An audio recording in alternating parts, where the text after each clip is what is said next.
Incremental greetings. Welcome to the pleasurable expansion of the full guide to Supermemo. Let's continue with the introduction, in this case, how to use Supermemo. We have seen the use cases, the ultimate goal of learning to pursue your call, your passion. Hobbies into work, it's gonna be like boring. It's not. It's just that you've been led on the wrong way. Yeah, okay. Well, for the record, you could use Supermemo for your work. So what's required for your job, especially if you're a knowledge worker? That depends. If you do what you want in your job, then you will like to do that in Supermemo. But if you do it because you want to be efficient at your job, but you don't like your job, you are not going to like what you do in Supermemo either. And how to fix that? How to get back to actually liking learning new stuff? Like, That is massive. I would like to know that. So, to simplify, you have been in the school system for very long, many years. Even if you hadn't pursued a bachelor degree or something, it's still a very long period of time.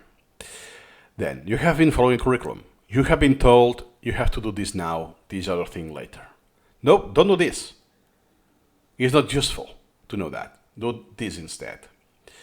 This creates learned helplessness, this coercion. Now you have to study or cram for this exam. Now for this other exam, this other exam, this other exam, and for a decade or more than a decade of your life, you're like surviving this hell. So eventually you're done. You quit the system because of your have the legal age to quit, or you graduate. Most of the people will graduate, or perhaps you even continue with up to the PhD track. Eventually, once you are not no longer in the system, you have been damaged. Most people will associate learning with pain and anxiety, something that I will want to avoid. Now that I'm an adult, I don't need to learn. I don't have to go to the university or the school. Since it's my choice, I will not do anything. I will want to avoid learning. Let's say that now I want to learn a new language. Somehow I see this foreign language as captivating, motivating. I cannot tell you why. In my case, it's Korean. That, hey, I will learn Korean because I want to. I have no need to learn Korean at all. So this is telling your brain, hey, that is curiosity. But because of the coercion, you have developed learned helplessness. And it's an extreme effort to overcome that, all of this damage. That you can experience learning as if never happened, the coercion never happened. And you follow your learn drive. You have to recover your learn drive. If the coercion takes it to extreme, depending on what you do, how you respond, your personality, how creative you are, it's damage beyond repair. You are too late. For people who are not, or perhaps they did something, they did free learning on the side, even if they were not aware they were doing free learning and self-directed learning on the side. Could be dancing, could be playing an instrument, could be playing a video game. Doesn't have to be formal. This is massive. I did it. After 2 bachelor degrees, well, I started 3, but let's count just 2. I only finished 1, by the way. 3 master degrees. I finished them all, which now I'm doing, and then the PhD.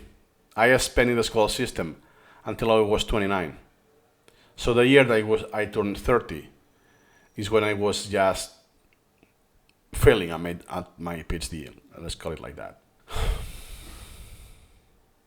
So I know it's possible. It's not possible for everyone. The issue is the school system. We should get rid of the coercion. That's a huge topic, not part of this course. But if you have been already a victim, wait for it.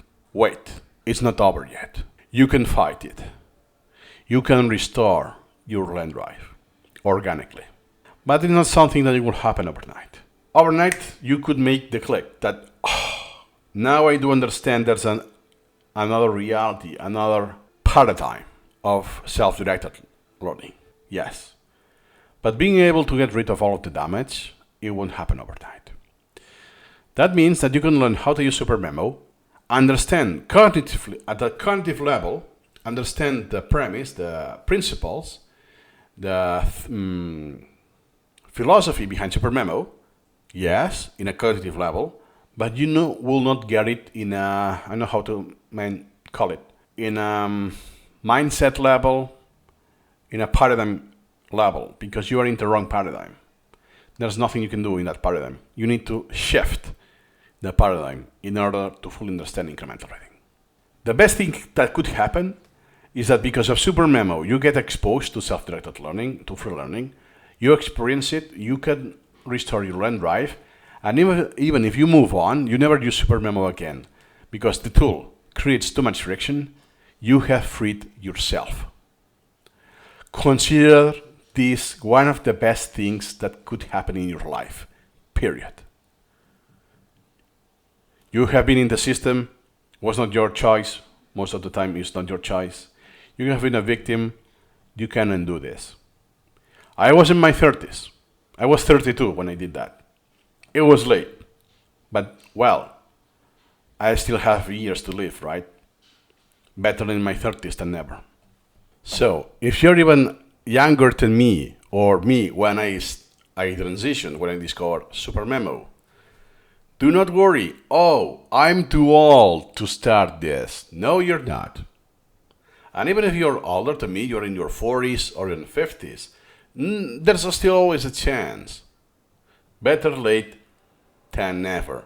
And according to my YouTube stats, 2.6% of the views goes from 65 plus years of age. So there are someone in retirement age that actually use Supermemo, or at least, at the very least, are interested in the Supermemo. So remember that. See you in the next video.